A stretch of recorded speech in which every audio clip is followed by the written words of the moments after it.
नमस्कार, मैं हूं राहुल शर्मा। आप देख रहे हैं एसपीएन 9 न्यूज। स्वागत है आपका हमारे इस खास प्रोग्राम में। प्रोग्राम की शुरुआत मेघालय के गवर्नर सत्यपाल मलिक से। जी हां, मेघालय के गवर्नर सत्यपाल मलिक का एक बयान सामने आया है और ये बयान बड़ा ही चौंकाने वाला है।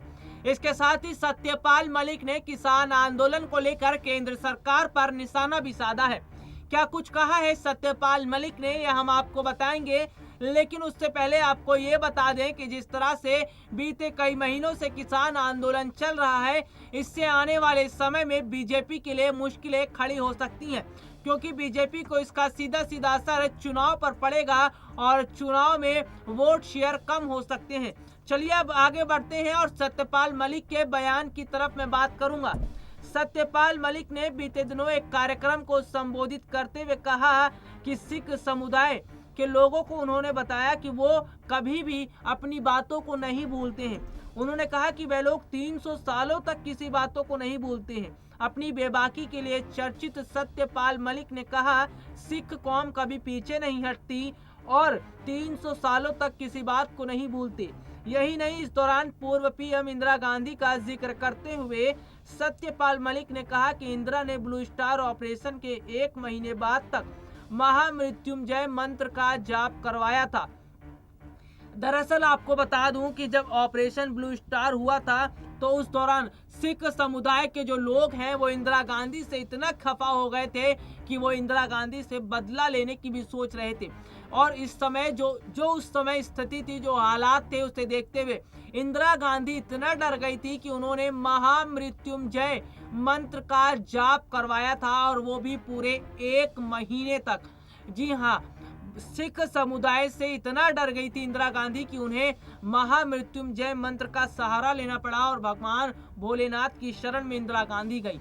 सबसे बड़ी बात देखिए ये है कि जो इंदिरा गांधी इन सब चीजों में विश्वास नहीं करती थी, जो इंदिरा गांधी इन सब चीजों से मतलब नहीं रखती थी, वो इंदिरा गांधी उन्होंने महामृत्युंजय मंत्र का पाठ करवाया। दरअसल सत्यपाल मलिक का जो बयान सामने आया उसमें उन्होंने बताया कि जब उन्होंने इंदिरा गांधी से ये पूछा था कि आखिरकार ये महामृत्युंजय का पाठ आप क्यों करवा रही हैं, तो इस पर इंदिरा गांधी ने कहा कि उन्हें बहुत डर लग रहा है और सिख समुदाय के लोग जिस तरह से नाराज दिख रहे हैं, इससे बहुत कुछ हो सकता है। तो यानी कि सत्यपाल मलिक ने बताया था कि इंदिरा गांधी किस तरह से ऑपरेशन ब्लू स्टार से बहुत ज्यादा डर गई थी। वहीं किसान आंदोलन को लेकर सत्यपाल मलिक ने कहा कि किसान आंदोलन कर रहा है और अपने हक की मांग कर रहा है, लेकिन केंद्र सरकार ना तो कृषि बिल को वापस ले रही है और ना ही किसानों से बात करने के लिए तैयार है। आपको बता दूं कि सत्यपाल मलिक का कहना है कि जो किसान है वो और गरीब होते जा रहे हैं, जबकि अमीर और अमीर हो रहे हैं। यानी कि अमीरों और गरीबों के बीच में आज देश में खाई बन चुकी है, क्योंकि जिस तरह से आज गरीब पिसता हुआ नजर आ रहा है और अमीर लगातार तरक्की कर रहा है। किसान आंदोलन की बात सत्यपाल मलिक ने कही है और सत्यपाल मलिक ये कहते हैं कि किसान आंदोलन जो है वो ये बताता है कि किसान किस तरह से आज एकजुट हैं और किस तरह से वो अपने हक के लिए लड़ाई लड़ रहे हैं। अगर बात की जाए तो बीते कई महीनों से जो आंदोलन चल रहा है उस पर केंद्र सरकार जो है कोई बड़ा कदम नहीं उठा रही। केंद्र सरकार अपने फैसले पर अडिग है और यहां तक ये भी कह चुकी है कि तीनों कृषि बिल तो वापस नहीं होंगे, चाहे जो किसान है वो चाहे जितने समय तक बैठे रहें। तो कुल मिलाकर आप इसे ये समझिए कि जिस तरह की स्थितियां आज बन चुकी हैं और जिस तरह से किसान आंदोलन का मामला बहुत ज़्यादा बढ़ चुका है, ये किसान आंदोलन का मामला ही बीजेपी के लिए सरदर्द बन जाएगा आने वाले चुनावों में। अब हम आपको बताएंगे कि आखिरकार किस तरह से जो स्थितियां बन रही हैं इससे बीजेपी के लिए मुश्किलें खड़ी होंगी। दरअसल किसान आंदोलन की अगर मैं बात करूं तो किसान आंदोलन को इतने समय हो चुके हैं और उसके बाद की अगर स्थितियों की बात की जाए तो जिस तरह से देश में चुनावी माहौल जो चल रहा है और अगर बात की जाए अगले साल उत्तर प्रदेश में विधानसभा चुनाव होने वाले हैं।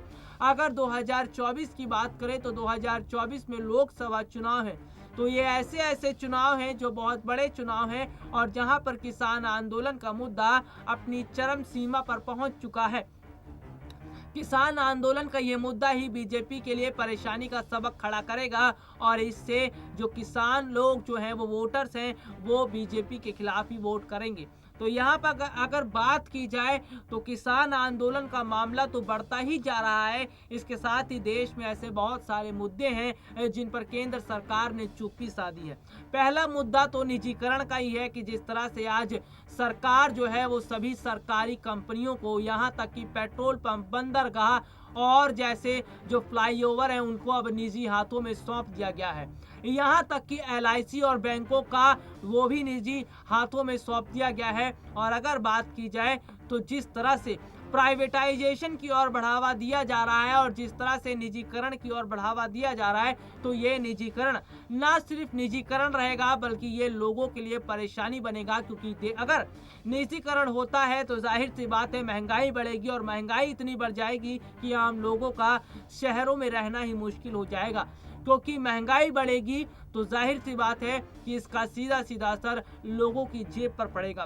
पेट्रोल डीजल के दाम तो वैसे ही बढ़ रहे हैं और जो खाने पीने के सामान हैं उसमें भी तो इजाफा देखने को मिल रहा है। लेकिन अगर बात की जाए तो जिस तरह से धीरे धीरे महंगाई भी अब अपनी चरम सीमा पर पहुंच रही है, इससे लोगों का हाल बेहाल हो चुका है और लोग अब ये समझ नहीं पा रहे कि किस तरह से वो इस महंगाई में जिएंगे और किस तरह से वो अपना पालन पोषण करेंगे।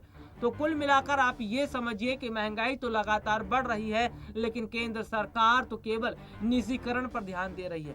केंद्र सरकार को आम जनता से फर्क नहीं पड़ता, लेकिन फर्क पड़ता है तो किस तरह से निजीकरण किया जाए और किस तरह से जो अपने करीबी जो बड़े बिजनेसमैन हैं उनको फायदा पहुंचाया जाए। आज जनता सवाल पूछ रही है मोदी सरकार से कि कब तक जो है इस तरह से चलता रहेगा और कब तक आम जनता परेशान रहेगी।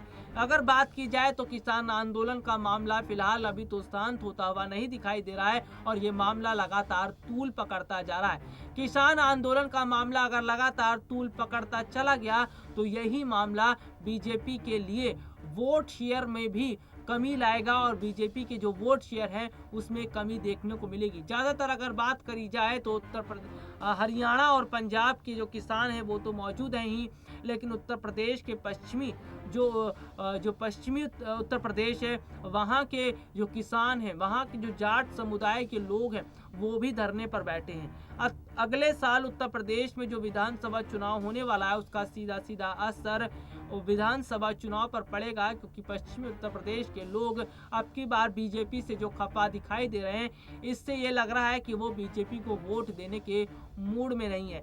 तो देखते हैं कि आखिरकार किसान आंदोलन कब तक चलेगा और केंद्र सरकार अपने फैसले पर कब तक अडिग रहती है। तो स्थितियां कुछ इस तरह की आज बन चुकी हैं कि सरकार और किसान आमने सामने खड़े हो गए हैं। ना तो सरकार पीछे हटने के मूड में है और ना ही किसान पीछे हटने के मूड में है। क्या स्थितियां आने वाले समय में बनेंगी ये हम आपको जरूर बताएंगे, लेकिन हम अपने दर्शकों को बता दें कि चुनाव से जुड़ी खबरों की जानकारियां हम उन तक पहुंचा रहे हैं। चाहे वो उत्तर प्रदेश विधानसभा चुनाव हो, बंगाल चुनाव हो या फिर अन्य राज्यों के चुनाव हो, सबकी जानकारी हम आप तक पहुंचा रहे हैं। अगर आप चुनावी खबरों को जानना चाहते हैं तो ज़्यादा से ज़्यादा हमारे साथ जुड़िए और हमारे चैनल के साथ जुड़िए। जी हाँ, SPN9 न्यूज़ आपको बताएगा चुनाव से जुड़ी पल पल की अपडेट, पल पल की जानकारियाँ। फिलहाल के लिए आज मुझे इजाज़त दीजिए। नमस्कार।